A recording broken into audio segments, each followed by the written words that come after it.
Well, she went up and gave her speech. So here's what I want all of you to do. I don't want you to believe me. I want you to try it out for yourself. When you get home tonight, go on your computer and Google Dakota Root, like the state, North or South Dakota, Dakota Root. And the first thing that comes up is it says presidential nominating speech for Wayne Root. Watch it.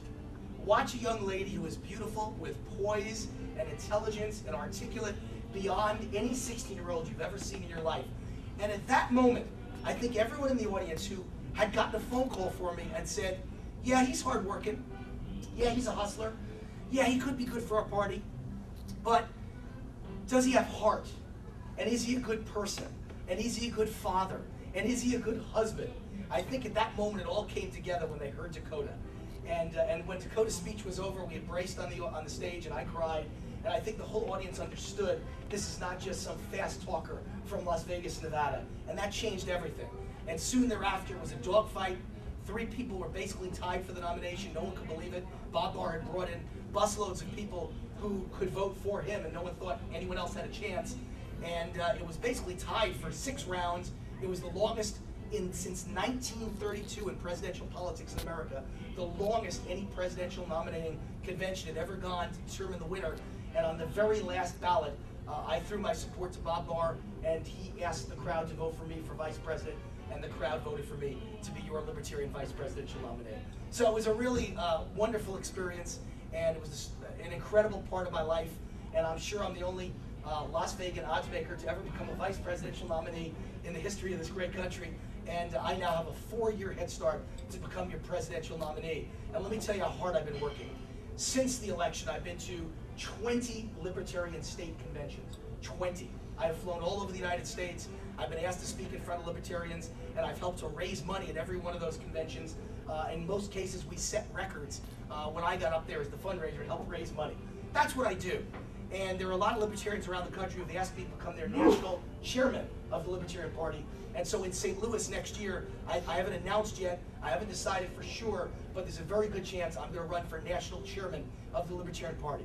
Let me tell you some things that have happened since the election that bode very well for all of us. Because when I'm on TV and I'm on the radio, I'm representing all of you. I'm not Wayne Root.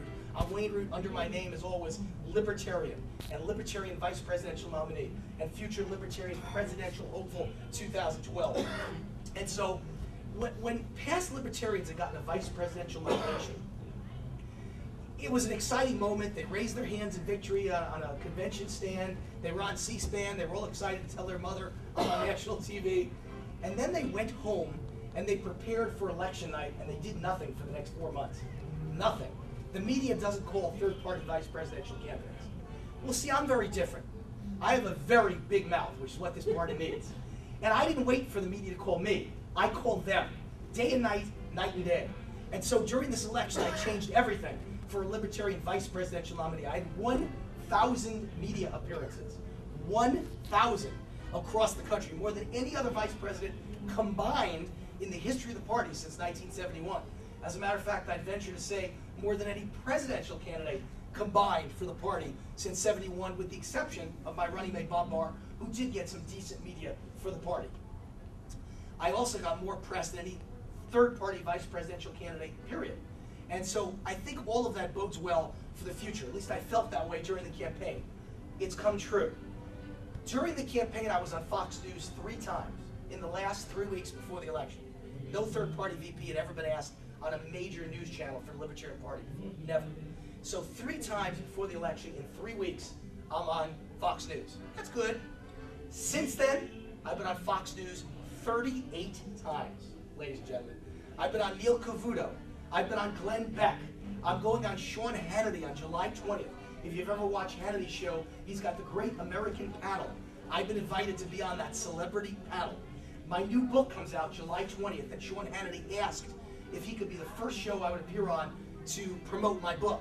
The book is called The Conscience of a Libertarian, but you'll like the subtitle. Empowering the Citizen Revolution with God, Guns, Gambling, and Tax Cuts. You think that'll get a little press? So 38 times on Fox News and Fox Business, actually, if you put a little asterisk next to it. Been on Fox Business a lot.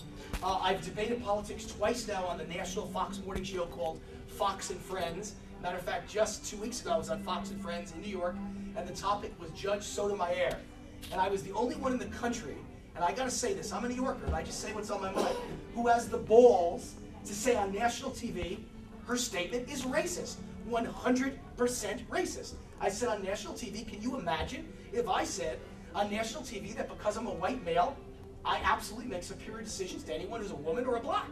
Can you imagine if I said that? Not only is my political career over, but my career on television would be over. Not for the future, that moment. They'd have guards from Fox drag me off and take me away. They'd go to black, they'd come back and say, that racist Wayne Root is gone. Yet, she's able to say that a Hispanic woman can make better decisions than a white male. Ladies and gentlemen, that's racism. So I said it on Fox News. I had a liberal Republican, a former Republican New York Senate candidate sitting next to me, who now works for the Kissinger Foundation, tells you all you need to know about her. Nice woman, by the way. But on national TV, she looked at me and said, you know, you guys are all the same. You're just another angry white male. For simply stating the truth, you're an angry white male. And what I found interesting was, I'm having a difference, and we're making a difference. Let me tell you how you can make a difference. So, 4 days later, I'm eating dinner with my wife and family, and the phone rings, and someone says, it's a friend of mine in New York, he says, you gotta turn on NBC when it comes on the West Coast. There's a special tonight called the Obama White House, you're on it. I said, I'm on it. On NBC prime time? He said, yeah. So I turn it on, and they show that they had full access to the White House with 50 NBC cameramen, producers, reporters, all over the White House for one day, May 29th, the morning that I was on Fox News calling Sotomayor a racist. And so they show all of them sitting smugly, and his chief of staff, Rahm Emanuel, and all the other Obamites who run the United States of America now, sitting around smugly in their morning meeting on camera saying Sotomayor was a great choice, no one could criticize it. And then NBC News shows me on TV saying 100% racist. A full screen, me, Wayne Root, Fox News, and then it shows all the Obama people going, we've got to respond, we've got to respond. And the NBC guy says, and suddenly the White House went into crisis mode because of what was being said on television. Do you see the way one person can make a difference? Do you understand? I'm just a small businessman from Las Vegas who's made a statement on TV, and it resounded in the White House. One person can change the world. So that same day, I was proud to be on the most libertarian show on TV, by the way. How many of you know Judge Andrew Napolitano of Fox News? He's got a show on, not on TV, but actually web TV, called Freedom Watch. And libertarians are watching it in record numbers and emailing in with questions in record numbers. And I was on there, and I'll be on there again in 2 weeks. I'm actually flying to New York to be on there and to be on Neil Cavuto live in studio, because Neil has me on all the time from Vegas and now wants to meet me for the first time and have me live in studio. So a lot of great things are happening. 3 weeks ago, I was on CNBC with Larry Kudlow sharing my libertarian economic views. I give weekly commentaries on Savage Nation. Michael Savage has 8.25 million listeners a day. And I'm on there as the libertarian. That's what he calls me, the libertarian. The Jerry Doyle Show. How many know Jerry Doyle? Anyone listen to Jerry Doyle in Minnesota? I guess he's not big here. One hand. Jerry Doyle is the 7th rated radio talk show in America now, with a bullet. He went from 15 to 7. He's got almost 4 million listeners, and I'm on every week as a guest, but now they've decided they like me so much, they've made me guest host. And twice in the last week, Jerry took the day off, and they knew he could do it safely because Wayne Root was the guest host who filled in. And on that show, I invited Ron Paul to be my guest, and Ron Paul came in and we talked about politics. I invited Judge Andrew Napolitano. I invited another libertarian hero, Robert Ringer. Does anybody know that name? Yeah. Robert wrote 4 best-selling books, including 3 #1 New York Times best-selling books, all of them with a libertarian flair. One of them was called Restoring the American Dream. And Robert came on the show with me. So we've had great results. And Mancow in the Morning, anybody listen to Mancow? He's another one I'm on often.